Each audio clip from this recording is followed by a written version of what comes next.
Welcome series welcome guys. তো this a brand new episode এবং আমরা এই টিউটোরিয়াল সিরিজে আমরা আলোচনা করব অ্যালপাইন জেএস সম্পর্কে। সো অ্যালপাইন জেএস একটা লাইট ওয়েট জাভাস্ক্রিপ্ট ফ্রেমওয়ার্ক যেখানে আমরা লারাভেলের সাথে ইউজ করে আমাদের ছোট ছোট ইন্টারেক্টিভ কাজগুলো আছে খুব ইজিলি হ্যান্ডেল করতে পারি।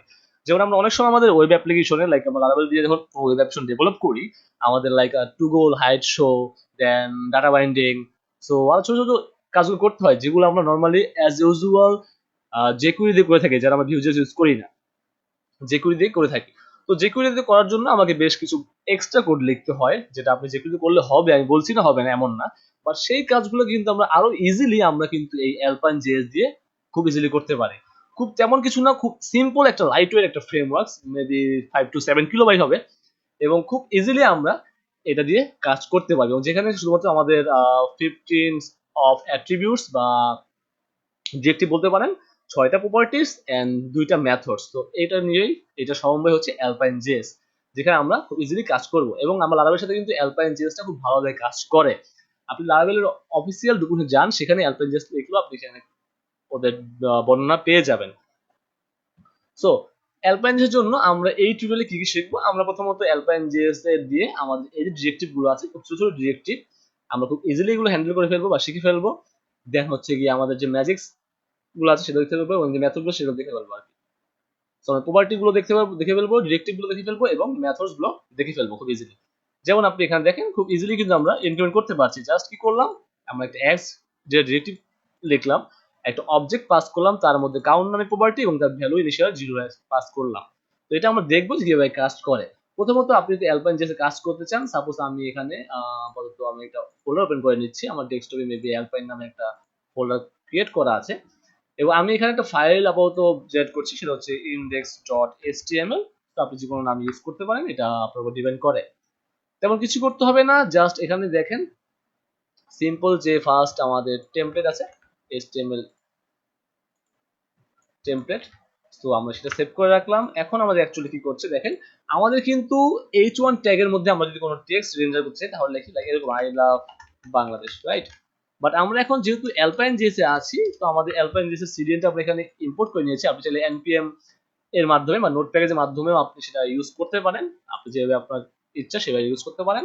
আমরা এখানে এক্স ডাটা নামে একটা ডিরেক্টিভ পাস করলাম, এক্স টেক্সট নামে একটা ডিরেক্টিভ পাস করলাম, দুইটা ডিরেক্টিভ এখানে, যার মধ্যে একটা অবজেক্ট পাস করেছি এবং যার মধ্যে একটা কি প্রপার্টি আছে মেসেজ, এবং যার মধ্যে ভ্যালু আছে একটা স্ট্রিং।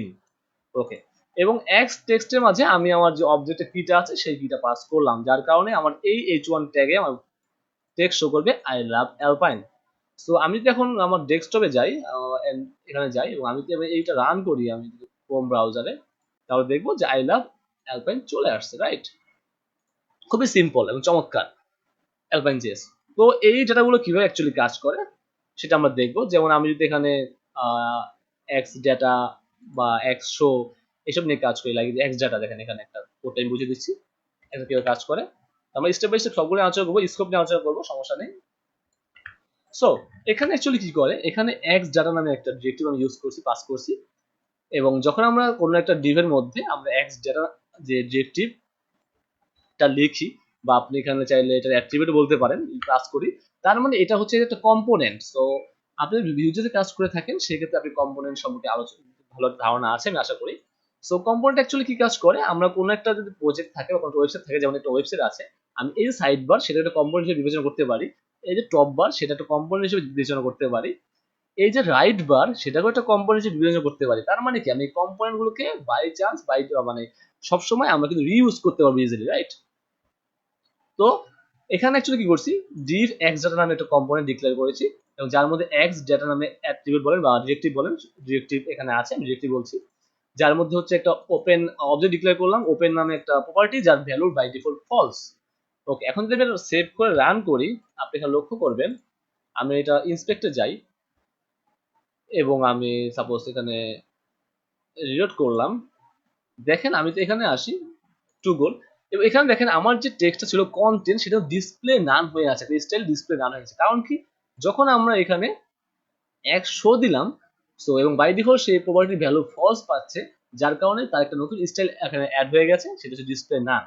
এখন আমি যদি একটা কাজ করতে পারি, যখন আমি এখানে টুগলে ক্লিক করলাম, তখন আমার কি হলো, অ্যাকচুয়ালি যখন আমি টুলগুলো যখন ক্লিক করছি, অ্যাড ক্লিক, আপনি যদি ভিউজে থাকেন সেক্ষেত্রে পারবেন ভি ক্লিক, তারপর অ্যাঙ্গুলার থাকে এনজি ক্লিক, আর এখানে আমরা চাইলে এক্স অন ক্লিক এভাবে ব্যবহার করতে পারি, বাট আমরা এভাবে ইজিলি ইউজ করতে পারি। তো যখন অ্যাড ক্লিক আমি ওপেন করলাম তখন আমার যে ওপেন আছে ওপেনের ভ্যালুটা চেঞ্জ হয়ে গেল।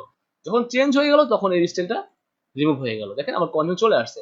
আবার যখন ক্লিক করলাম তখন আবার কিন্তু এটা অ্যাড হয়ে গেল। তো খুবই সিম্পল এই কাজটুকু আমরা করতে পারি। আমরা এটা কিন্তু চাইলে যে কেউ দিয়েও করতে পারতাম খুব ইজিলি, রাইট? আমরা অন ক্লিকের মাধ্যমে সেটা ভ্যালু পাস করতাম, হাইট শো এইভাবে করতে পারতাম, বাট এখানে অ্যালপাইন জিসের কারণে আমরা খুব ইজিলি এটাকে হ্যান্ডেল করতে পারছি।